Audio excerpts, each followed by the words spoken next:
Olá pessoal do nono ano, tudo jóia? Professor Marcos aqui com mais uma devolutiva. Dessa vez a devolutiva da atividade 3 em diante, ok? São atividades que vocês entregaram na última segunda-feira e que dizem respeito à segunda parte, né, do módulo 6. A segunda parte que vai começar na página 150 com o título, né, o subtítulo A Máquina de Perseguição. E na página 153 vai trazer as seguintes questões. Ela vai trazer três questões para nós relacionadas a esse texto que está aqui no pontilhado. Bom, vamos lá para as questões para juntos a gente pensarmos nas respostas. Vamos lá. A primeira vai falar o seguinte: na sua opinião, como Anne Frank e as outras crianças de judeus se sentiram quando os nazistas ocuparam o poder? Bom, Anne Frank, vocês sabem, né? Ela escreveu o seu diário lá em 1942, se eu não me engano, e que vocês muito provavelmente devem ter lido no primeiro bimestre sobre esse diário. E nesse diário vai estar, recortaram aqui na nossa apostila, eles recortaram um trecho e que vai servir de base para as nossas respostas. Bom, em relação a Anne Frank e as crianças, como elas se sentiam, né, com essa perseguição nazista contra eles? Já logo no começo aqui, ó, nós vemos aqui, ó, que ela vai trazer, ó, os bons tempos foram poucos e espaçados. Foi então que começaram os problemas para os judeus, tá? Aí vai falar que nossa liberdade foi seriamente restringida. Como? Olha aqui, ó. Eles eram proibidos de andar nos bondes. Os judeus eram proibidos de andar de carro, mesmo que fossem donos, né, dos carros. Que mais? Vamos ver aqui, ó. Os judeus só deveriam frequentar bares e salões de beleza de propriedades judeus. Tá? Era uma série de decretos que eram colocados dia a dia e iam restringindo cada vez mais a liberdade de expressão. Nisso tudo, nós temos aí como resposta o quê? Nada mais, nada menos que o sufocamento, tá? A sensação de sufocamento, essas crianças sentiam-se sufocadas, né? Com essa repressão. Pois dia a dia os alemães, através desses decretos, restringiam mais e mais as suas liberdades, ok? Vamos lá, questão B. Como o antissemitismo foi utilizado por Hitler em sua estratégia de poder? Nós temos que lembrar que Hitler ele foi eleito através de uma campanha financiada por pessoas capitalistas, tá? Por pessoas da classe média e média alta. Porém, nós não podemos esquecer que no começo nós tínhamos o Hitler pregando contra o modelo capitalista. Ele falava muito mal, dizia que o capitalismo era um desperdício, era uma coisa ruim e ele deveria ser modificado. Porém, por que esses capitalistas investiram no Hitler se ele falava mal do capitalismo? Por conta de, naquele período, nós temos dentro ali da Europa alguns países, um país, né, que é a Rússia, com um novo modelo de poder, um novo modelo de se comandar o país, que era o comunismo. Né? Lembrem-se que lá em 1918 nós temos a Revolução Bolchevique e isso modificou o cenário o cenário político e econômico dentro da Rússia e, né, fez com que todos os outros países se atentassem para esse fato. Os pobres olhavam com bons olhos porque era um fato de se modificar as condições de vida difíceis que estavam vivendo. E os ricos, né, ou seja, os capitalistas, tinham isso como uma séria ameaça ao sistema que poderia pôr por baixo todo o poder aquisitivo que eles tinham, né? Lembre-se que o modelo bolchevique, ele prega a não propriedade privada, ou seja, tudo seria de todos e os ricos deveriam se desfazer em troca de um bem comum, né, os seus bens. Então vamos lá. Quando eles investem no Hitler para que ele ascenda ao poder e ele consegue isso, o Hitler ele é forçado a mudar o seu discurso.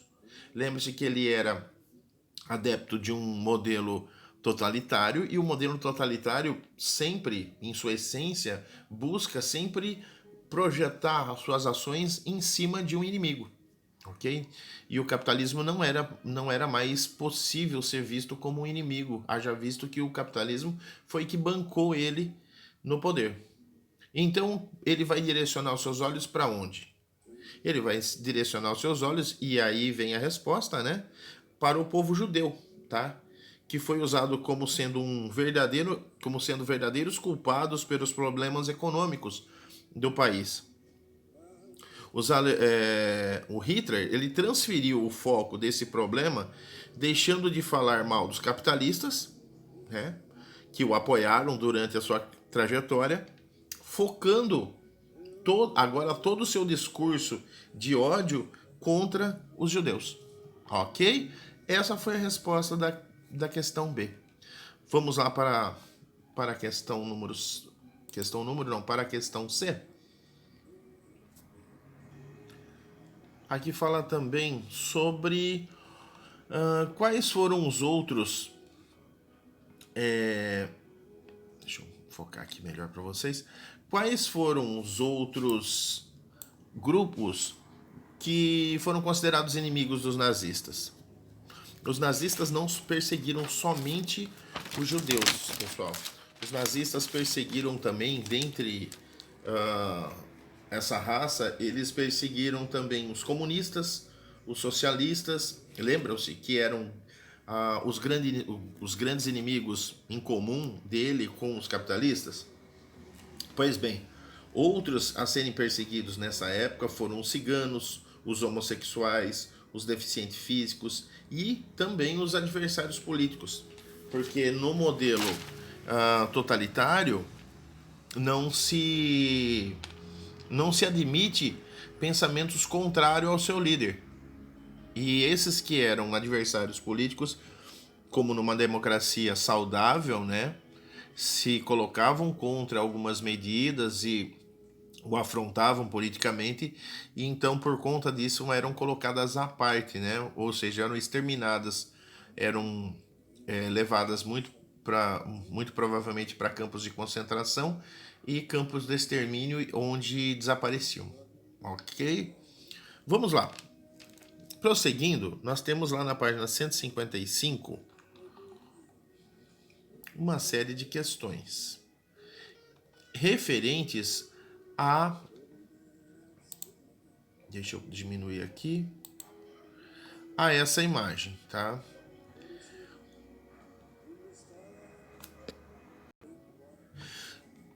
Antes da questão sobre a imagem, nós temos uma questão aqui sobre o texto, tá?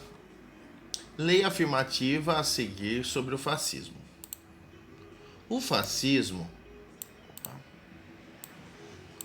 O fascismo reconfigurou as relações entre os indivíduos e o coletivo, de modo que os indivíduos não tinham direito algum fora do interesse da comunidade. Considerando essa descrição do fascismo, responda em seu caderno quais são as consequências práticas para os indivíduos que vivem sob um regime fascista.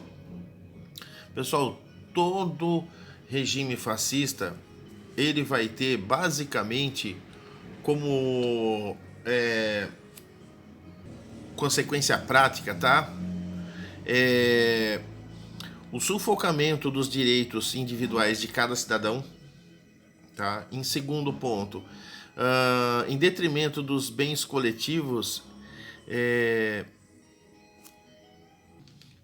Somente o líder tinha voz e vez numa sociedade daquela, tá? E todos aqueles ao qual levantavam suas vozes para contestá-lo eram duramente reprimidos e sufocados, tá? Os protestos, as contestações eram amplamente combatidas com um rigor muito grande. Haja visto que na questão anterior nós estávamos falando sobre as perseguições políticas, né? Todos aqueles que se colocavam contra algum decreto ou alguma medida que o líder resolvia era amplamente rechaçado e punido. Vamos lá agora para a questão dessa imagem aqui, né? E vai falar que a ilustração ao lado foi produzida durante o governo fascista na Itália e tem como personagem principal o ditador Benito Mussolini. Responda as questões em seu caderno. Quais referências fascistas estão presentes na ilustração? Pessoal, deem uma olhada aqui, ó. O símbolo fascista, tá? Que é o machado, né? Guarnecido por um fecho de ripas, de madeira, sei lá, como queiram, tá? Que é o símbolo do fascismo, tá? Essa é a resposta. Na segunda, ele vai falar assim, na sua opinião, por que a ilustração tem referência ao Império Romano? Por quê? Porque nós vemos aqui, ó, um soldado romano, tá? À frente de Mussolini, que seria o líder do povo. Aqui nós temos flâmulas, ó, da época do Império Romano, como se fosse um castelo romano, alguma coisa do tipo, tá? Então, a ilustração tem referência ao Império Romano justamente pelo fato do líder do povo estar se referindo a um soldado romano, como se ele estivesse apontando, né, do passado algo grandioso para o futuro, ok? A C, ele vai falar, associe a legenda da ilustração às referências ao Império Romano e ao militarismo fascista. No Império Romano, nós tínhamos somente o imperador que mandava. Quem era contra as ideias do imperador era contra a própria Roma, né? Então, o regime fascista ele faz uma alusão ao Império Romano para mostrar que se você fosse contra o seu líder, você estaria sendo contra os princípios do seu estado, os princípios do seu país. Ok? E prosseguindo aqui, nós vamos para a terceira. Observe a charge e a fotografia e responda as questões a seguir em seu caderno. São mais 3 questões. Por que o nazismo estimulou? Por que o nazismo estimulou o antissemitismo? Porque é o seguinte, pessoal. A partir do momento em que o Hitler ele foca o seu discurso de ódio em cima dos judeus, ele sistematicamente deixa claro para o povo judeu que ele teria encontrado uma solução, né? Encontrado o problema, que seriam os judeus, e através desse encontro do problema, ele teria a solução, e a solução seria extirpar a raça, ou seja, eliminá-la. Então, isso justificou, né, o nazismo ter no antissemitismo a sua mola propulsora para contentamento do povo e para inclusive para alienação do próprio. Vamos lá, vamos para a B. Considerando o que você estudou, estabeleça uma relação de causa e consequência entre a charge e a fotografia. Bom, vamos lá. Entre a charge e a fotografia, o que nós temos aqui como referência? A partir do momento em que se encontra um culpado, digamos assim, entre aspas, né? Os judeus foram amplamente perseguidos pelos alemães, tá? E a causa e consequência foi o que nós vemos na foto. Por exemplo, nós vemos aqui, tanto na charge aqui, ó, as crianças sendo, digamos que retiradas aqui, ó. Vocês veem que as crianças são de pele mais escura, cabelos negros, cabelos encaracolados. A impressão é que estão sendo retirados meio que à força, enquanto as outras crianças ficam felizes, ó, né? E nessa outra frase a gente tem essas crianças sendo punidas, né? E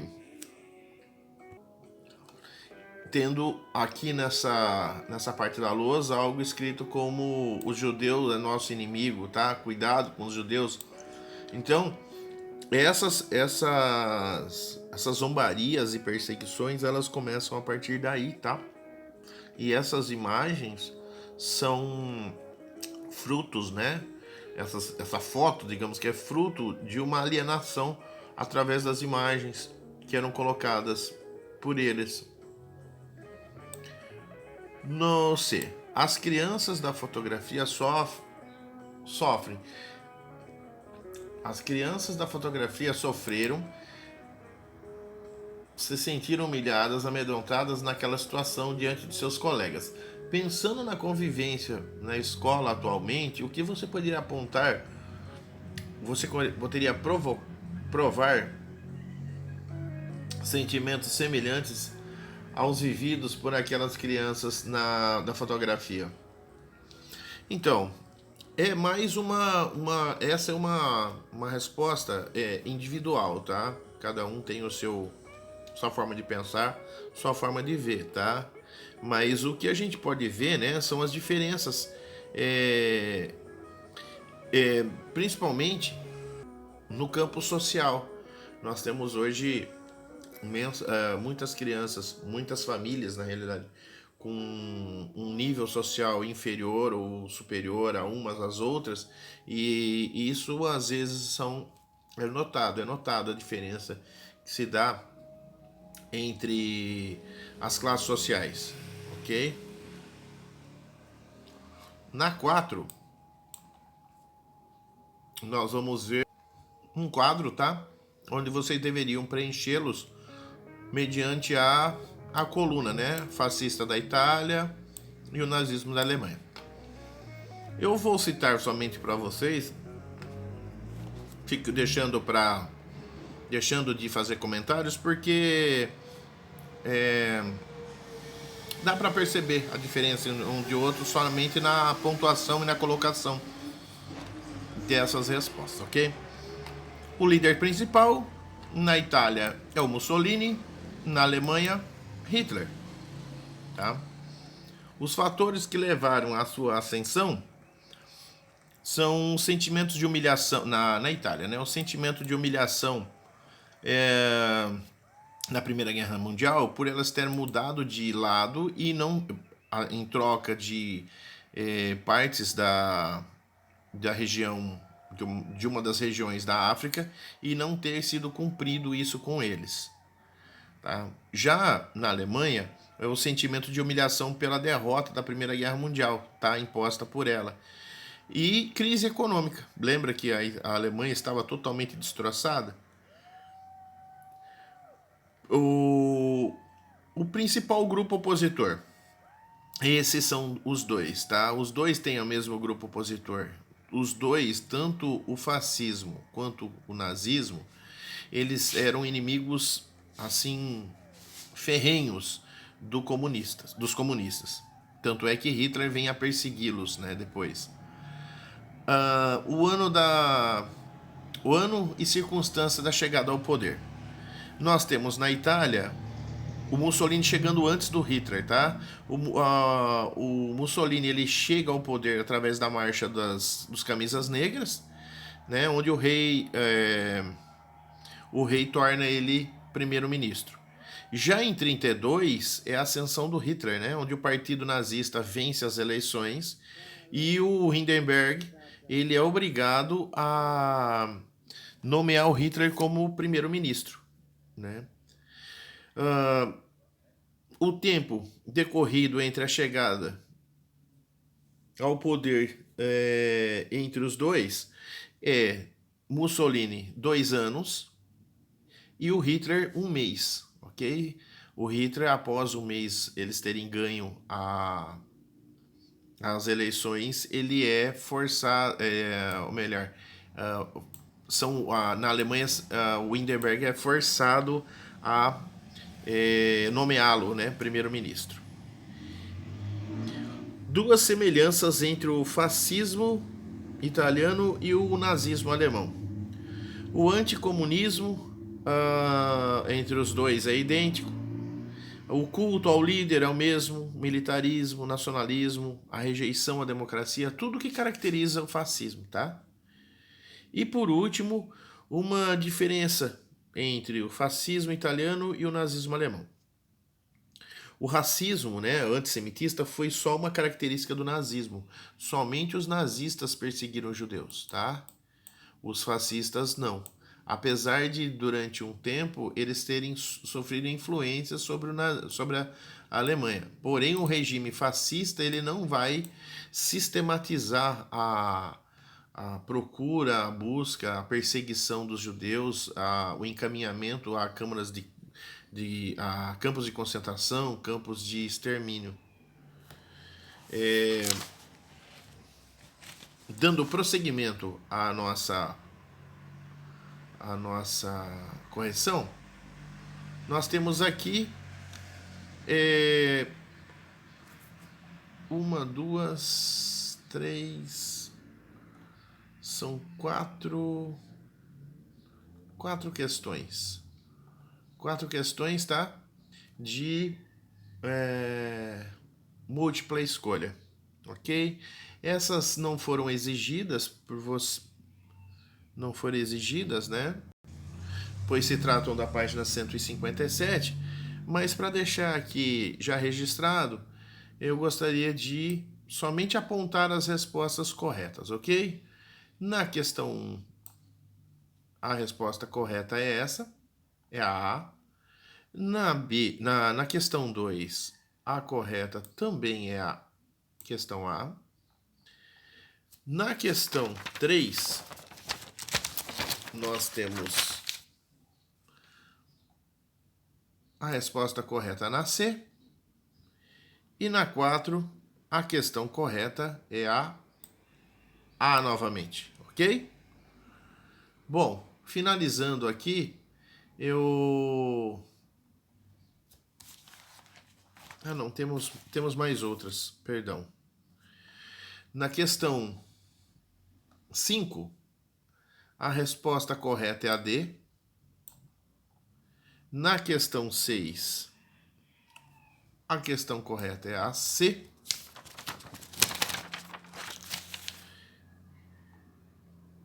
A questão 7, nós temos como correta a questão C, ok? Finalizando por aqui, tá? Espero que tenha sido útil a explicação a vocês, tá? E até o próximo vídeo, ok? Um abraço a todos, tchau, tchau.